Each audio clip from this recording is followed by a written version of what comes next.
Hey guys, in this video I'm going to show you my process to recording videos on YouTube. So this includes the hardware, the software, the setup that you see at the back, including the lighting.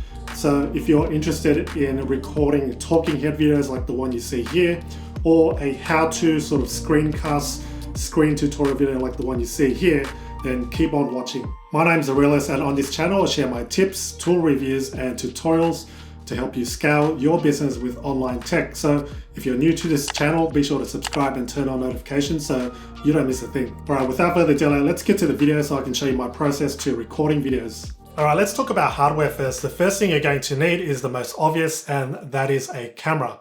What I use is a Canon M50. I did a ton of research before deciding on a Canon M50 camera. I know there are alternatives and similar cameras on the market, like the Sony A6400, I think that's what they call it. And it's quite expensive. So this was in my price bracket, and at the same time, that's all I needed. So I don't want to, break the bank just purchasing equipment. This is definitely a upgrade compared to the previous camera I was using, which was just a pocket camera that was lying around in the house. So I'm happy with this M50. I did purchase a separate lens, which is a Sigma 16mm f1.4. I think it's a great investment because the camera lens that came with the camera is not as good as the one I've got right now. All right, next up, let's talk about audio equipment, because I think audio is perhaps more important than video quality.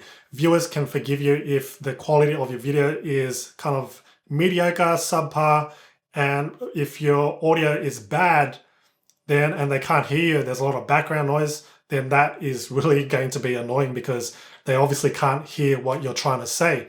So it's wise to invest a little into audio equipment. The microphone that I use that plugs straight into the camera is a D3 Pro. There are alternatives made by Rode and other brands, but I found this one to be quite cost-effective and high quality. Just like the camera I went with, I also researched on the best mic, I guess that's within the budget that I was looking for. Now, of course, I do some audio processing using a tool, and I'll go through that in this video as well. But all in all, the audio quality is so much better if you use an external microphone. The alternative, if you don't want to spend so much on microphones, is to buy a $20, $30 lav mic that clips on your shirt, and then that plugs into like your camera or even your smartphone so that you can record separately and then sync when you're editing. All right, the next equipment I want to talk about is lighting.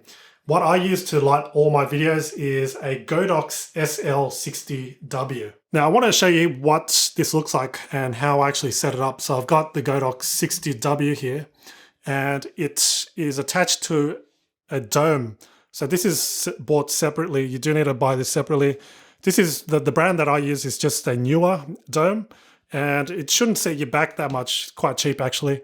So use this so that you end up getting a soft light, not a harsh light. You don't want light directly on you. So when you then record and edit, you won't have any of those harsh shadows. So I've got this on a stand. Again, this stand was bought on Amazon.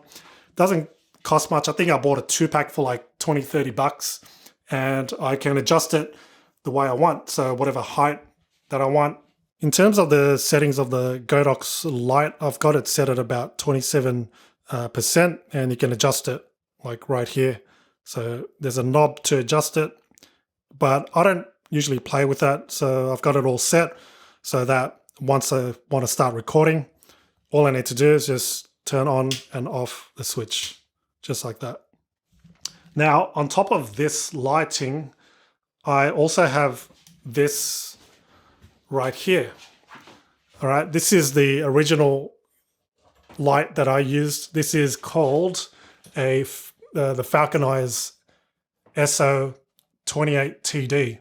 All right, and you can change the color temperature as well as how bright or how low you want it. So, adjust it that way. It's all touchscreen. The next thing I want to show you is where I actually put my camera. Do I use a tripod or do I put it on my table? Well, you can see right here, this is just, I think that's what they call it, a monopod. And I just place it right here with the attachment.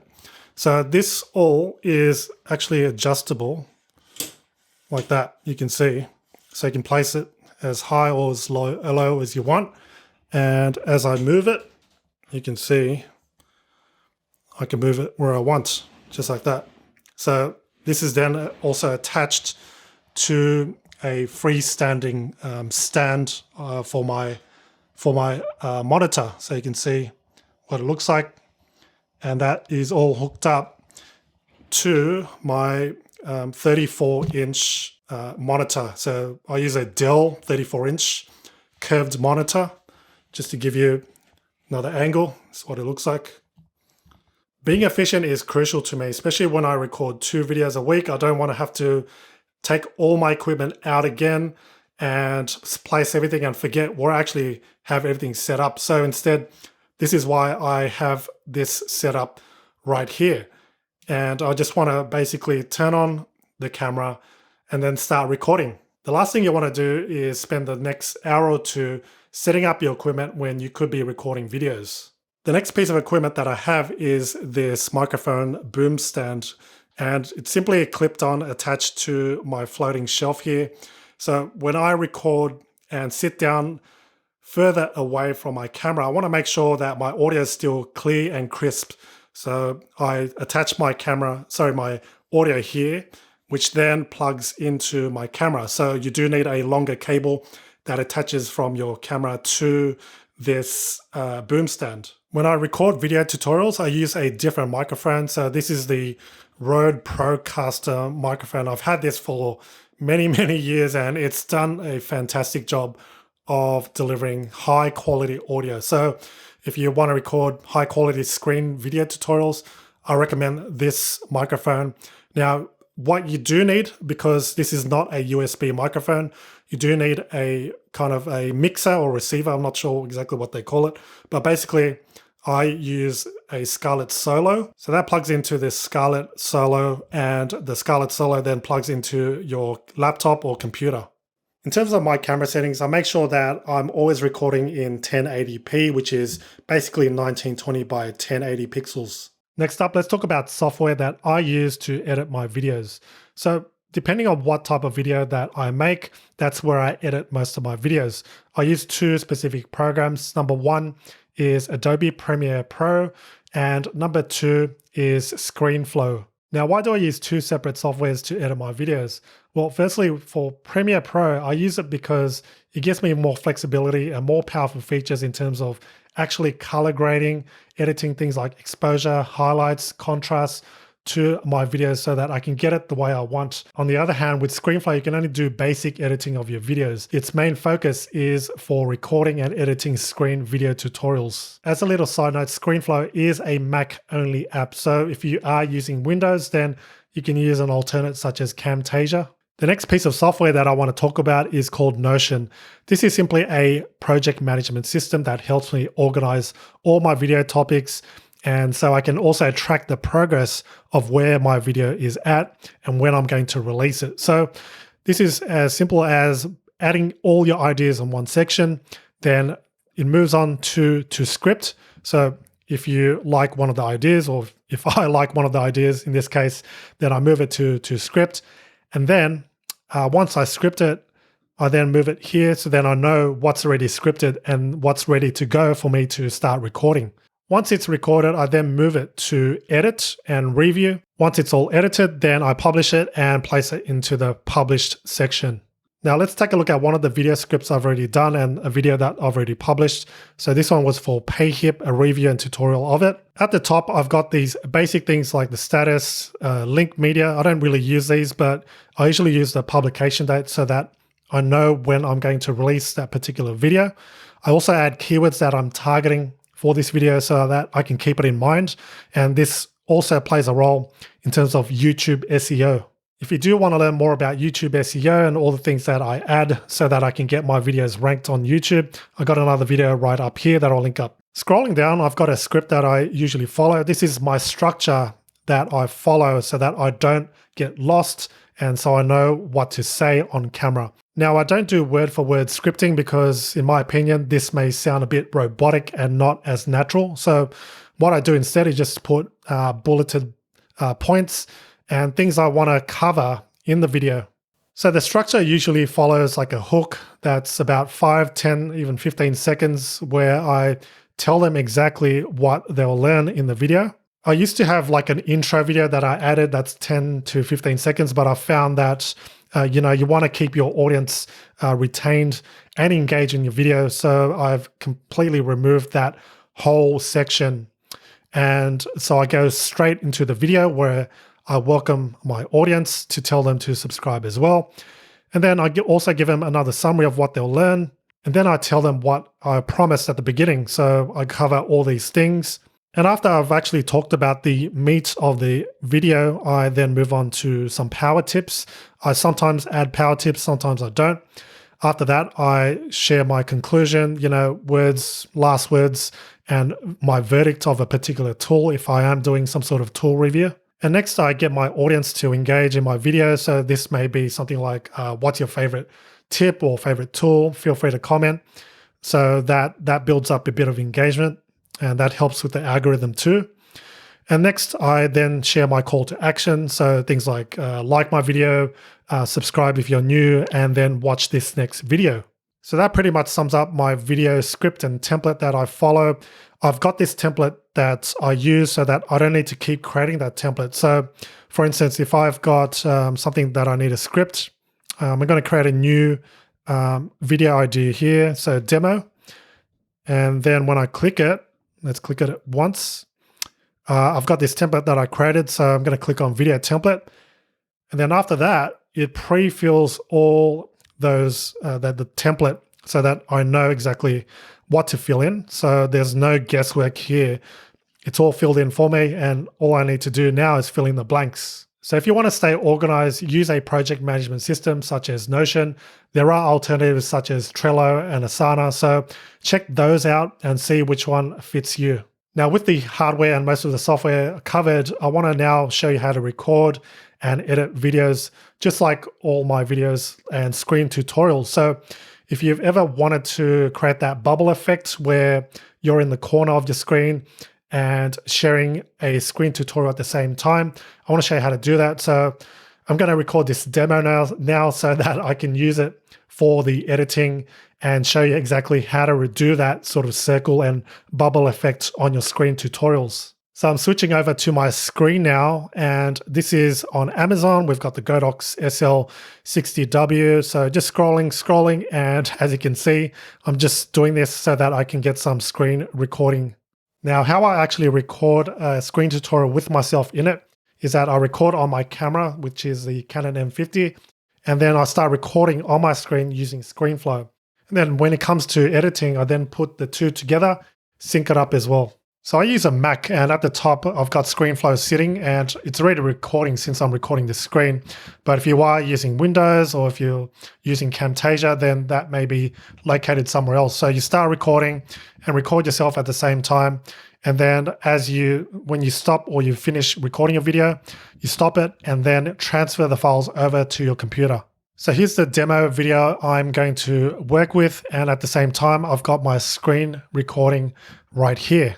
Now for this next step, this may be a little more technical and advanced, and it's only if you do want to do more advanced color grading, which is what I do. And I do want to show you how I do it, since this video is about my process of recording and editing my videos. So here's what to do. So I'm in Premiere Pro, and at the same time, I've got my video open here. I've placed my video file in a folder called My Process, since that's what this video is about, but you can call it whatever your project name is. And what I'm going to do now is just drag it to my project demo folder here. And then it will basically I can now view it in my project library. I'm not going to show you exactly how to use Premiere Pro, otherwise we'll be here forever. But what I do next is to just drag it into the timeline so I can see myself here. And next up, I just create a new adjustment layer, same size as the actual original video, which is 1920 by 1080, 29.97 frames per second. Usually it just sets the right settings by default anyway. And then I'll drag this adjustment layer here and just zoom in a bit.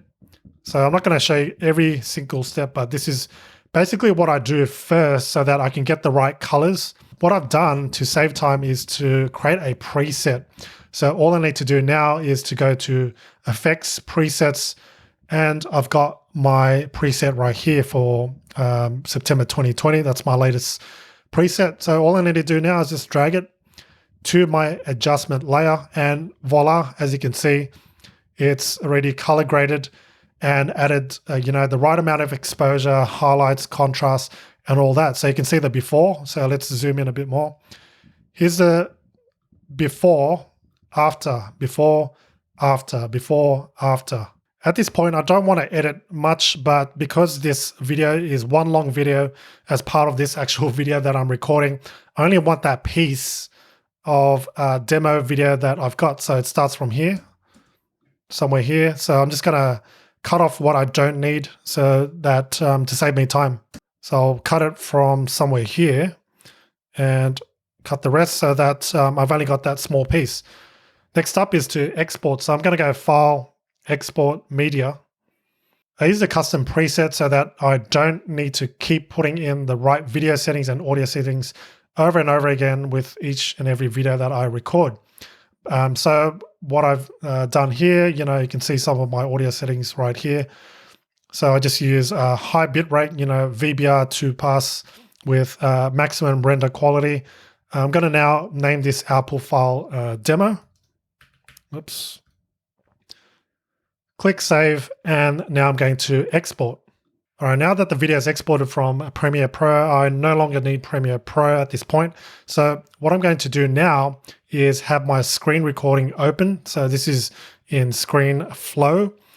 I'm going to just move whatever layers that I have right here. So I've got my screen tutorial here. Next up, I'm going to have my other video of myself from my camera now dragging it to the top. The next thing you're going to want to do is to set the right dimensions. So I'm going to just click this icon here and make sure that the canvas is 1920 by 1080, so which is 1080p or full HD. So I'm going to now click the tick button. Now we've got the right video size. So you can see there. The next thing is to sync up your video with the actual screen recording. How I usually do it is making sure that I enhance the audio first. This is just a temporary step until I actually use an audio leveling piece of tool. What I'm going to do now is click on the audio clip from the actual screen recording. And then at the top, we are going to audio, then smooth volume levels. And that will basically increase it so that it'll give normal audio levels. I also want to repeat the same step for the actual video and click on smooth audio volume levels. The reason why I want to do this is so that I can actually see the audio levels and then I can kind of sync that up, making it a whole lot easier to actually sync the video and the audio. Now, because the video length of the actual talking head video is longer, I'm going to have to move it and sync it up accordingly. So I can already see that, this is probably towards the end. So right there somewhere.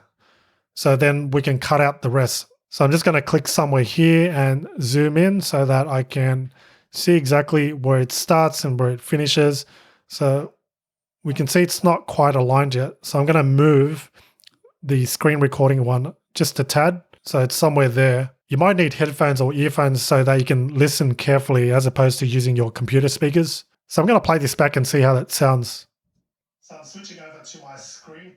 So that sounds pretty good based on, my computer speakers. I don't want to use headphones for this demo, so we'll just play it by ear. So because I know it starts somewhere here, I'm just going to cut the rest. So I'm going to select somewhere here, give a bit of buffer. And in ScreenFlow, what you want to do is put in your in and out points. So using your keyboard, I and O is the in and out points. So I'm going to click on O at this point so that it'll select everything before this red line. So now it's selected. I'm going to now on my keyboard press Command Delete, and that'll delete everything if I go back from that point. So now I only have what I need. Now I want to show you how to make that bubble effect on ScreenFlow. So clicking on the main talking head video, we are going back to the video editing section, and then I'm going to go to cropping, have that open, and also the corner round. The first thing I'm going to do is to scale it down to about 50%. After that, I'm going to crop it so that only my head is left. So we can either use the slider, but as you can see, it kind of stops here. So you can actually manually enter the settings. So I'm going to put 600 and maybe 650. So that looks pretty good there. You repeat the same for the right. So it exceeds that 400. So I'm going to choose 500, perhaps even 520 or 550. And bottom as well. I don't need any for the top, otherwise I'm going to cut myself, but let's do the bottom. So somewhere around there. All right, so now you should be left with a square talking head video. You could use it like this, but if you want that bubble effect, then, let me show you how it looks like first. Switching over to my screen. But if you do want that bubble effect, then where it says corner round, you can just move the slider until it looks round. Now, you can't get it precisely round. If you just look at it, you can see whether it's round or not. So that looks pretty good there. Now, if you really can't get it round, then it might be that the cropping settings are not, right. So you could have it a bit too much on the left, too much on the right. So adjust the settings so that you can actually get your talking head video round. So now with that in place, I just want to place it somewhere around the corner. I usually put it at the bottom bottom right corner, somewhere around here.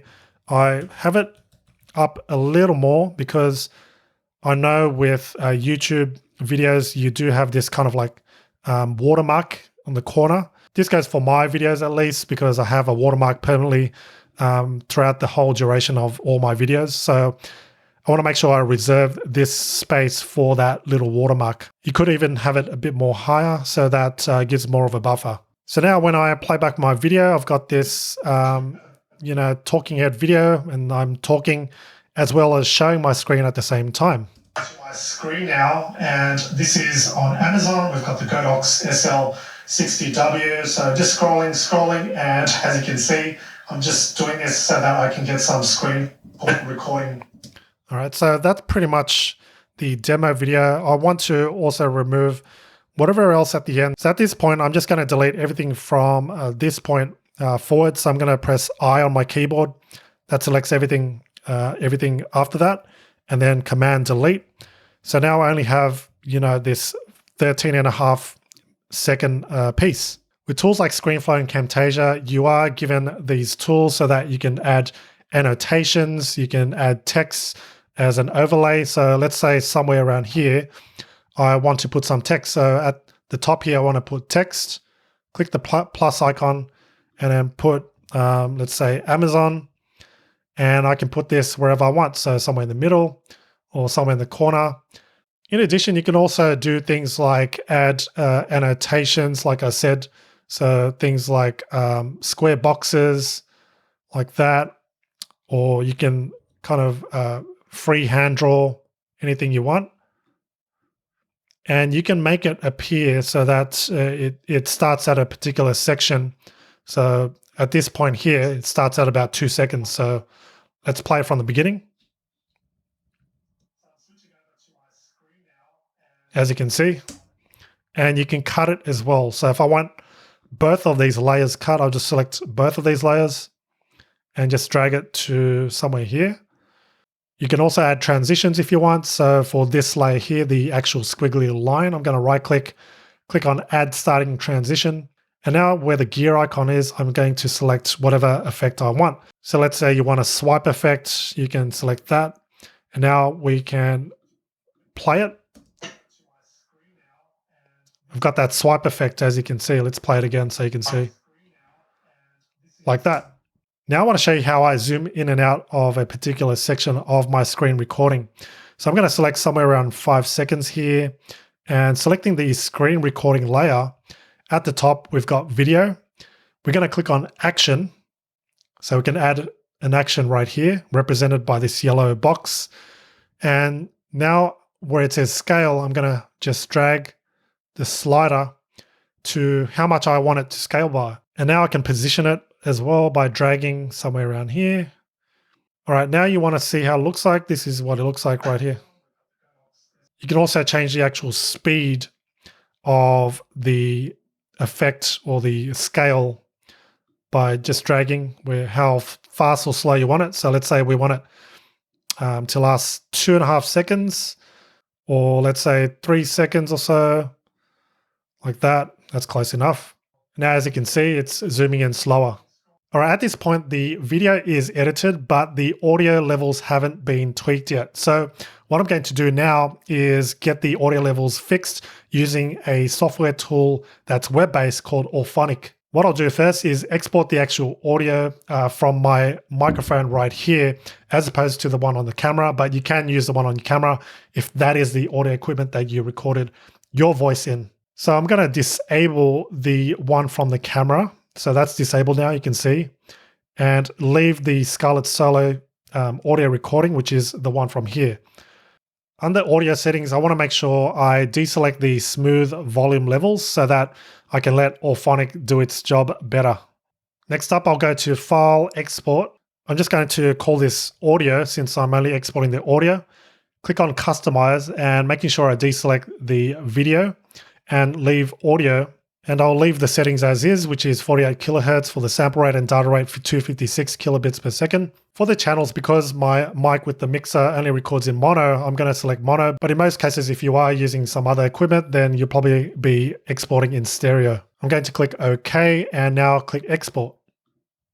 Now it's done. What I'm going to do now is head to auphonic.com. With Auphonic, you're given about 2 hours of free audio processing, or you can top it up with credits. What you do now is click on New Production. I'm going to select the audio file that I just exported. Here's the audio file. I'm going to click Open. Next up, I'm going to choose an audio format. I like to choose WAV 24-bit as a format, and the bitrate just optimal, and choosing mono since, again, I recorded in mono. I'm going to deselect the video since there's no video here involved. And with the audio algorithms, I'm just going to leave adaptive leveler, loudness normalization filtering, and also select noise and hum reduction. And that usually removes any of that noise and hum reduction on the background. Once you have your settings in place, click on Start Production and then Start Production again.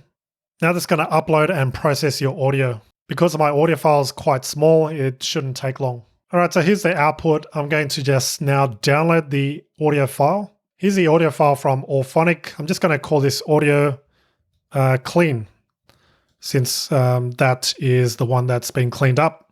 Now I'm back on ScreenFlow. What I'm going to do is just drag that audio file below. So I'll just drag it straight from my folder somewhere here, and that'll now appear at the bottom. I'm just going to drag that all the way to the start. There's no need to sync it up since we only exported that exact audio file from the video. From here, I'm going to leave the original audio in case I need a backup and just disable it instead. Now when I play back, it'll sound a whole lot better. And that's my process to getting high quality audio without using any external audio editing software. Now with the video and audio all good to go, I'm going to now export this video file so that I can get it ready for YouTube or wherever I want to upload it to. So from the top, I'll go File, Export. I'll now call this Video Final. Choosing Manual, I've got a preset that I usually use, so I've got this customized. So the settings that I use under Customize is the H.264 video. For the frame rate, you definitely want to select the right frames per second based on what you recorded your video at. So if you recorded at 24 frames per second, then choose 24 frames per second, or if you recorded in 30 or 29.97 to be exact, then select that. Now for the data rate, you want to make sure you follow YouTube's recommended upload settings. Here's YouTube's help file of recommended upload encoding settings. You've got the video codec, which we've got H.264, and the frame rate. So these are the frame rates they recommend. You've also got the bit rate. So if you did record in full HD, or in other words 1080p, then for a standard frame rate of 24, 25, or 30, then they recommend 8 megabits per second.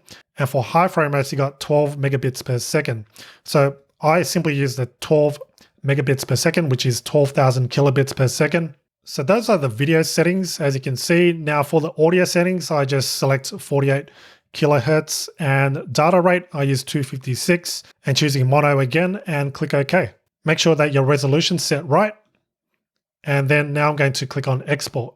Now the video is exported, you can see it right here. I can preview it. This is what it looks like. Now, and this is on Amazon.